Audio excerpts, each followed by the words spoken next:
Both of these bikes are based around classic race geometry and both have standard caliper brakes.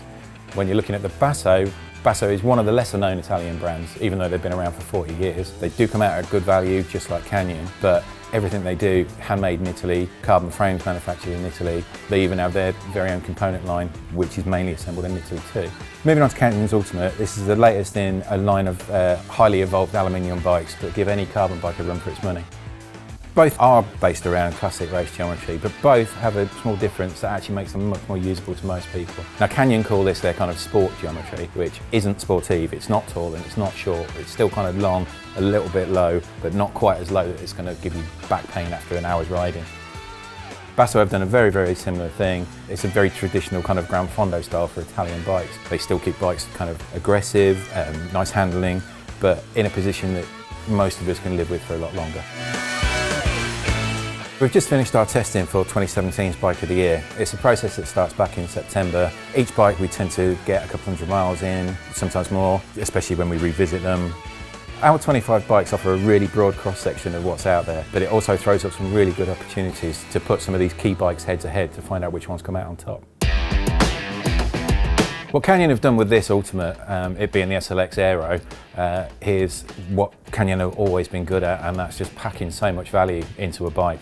So you get full Ultegra, which is kind of what you expect at this money, but alongside that they've put in their VCLS carbon comfort post just to give that little bit more softness at the back. But the real star of the show here is a sub 1500 gram pair of Reynolds carbon clinchers. It's wheels like this you just don't see on bikes at this sort of value, and it's really, really impressive stuff. Now the Canyon's frame is quite a special thing. They've done some really nice work getting the bottom bracket stiffness really, really impeccable.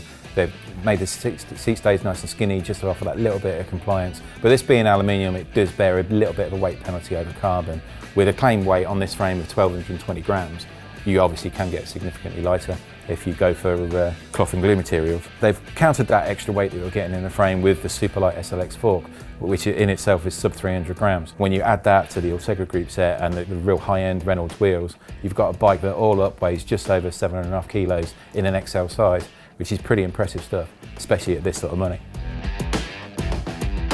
So out on the road, the Ultimate is a really, really impressive bike. The stiffness you get when you're really cranking on the pedals is impeccable. The lightness of the front end makes the handling nice and quick and it's nice and sharp. And comfort-wise, I guess I'd say it's acceptable rather than exceptional. The VCLS post on the back does a really, really nice job, and it's something that we've seen Canyon use on lots and lots of their bikes just to take that rough edge off. But sadly, the front end can't quite live up to the back end's pushness. So when you're riding on chip salt or highly textured surfaces, you do get a lot of vibration coming through the bars. After a couple of hours riding, you do find yourself occasionally pulling a hand off and getting the feeling back out of tingling fingers. Again, this is something that could be counted easily. The Reynolds wheels are nice and wide, you know, they're nice and modernly shaped. They would suit a much bigger tyre than the 23mm fitted here. You push it up to a 25, or clearance is allowing, even push it out to a 28 if your roads are particularly bad, and that would give the Canyon another level of comfort, which would seriously, seriously improve the ride. If you really, really want carbon, you could step up to a CF, but for much more money, you'll be getting much, much less spec, and you wouldn't be getting wheels of this class. With a few simple upgrades, just changing the tyres is the simplest one, maybe stepping up to a carbon bar, it would cure any of the vibration issues on the Canyon and turn it into a seriously good bike. This bike is light, it's quick, excellent wheels. Being aluminium, it's super tough too, so it's going to really last. It'll take plenty of abuse and you can keep enjoying it for years. So with Basso's Venta, what really, really impressed us was just how nicely they've integrated a kind of classic racing geometry. You've got parallel 73.5 angles, so it's nice and steep, it's nice and aggressive, but they've just added that little bit more into the stack height. So the stack on our 58 test bike is pushed up to 600, but the reach is still pretty long, getting close to 400mm.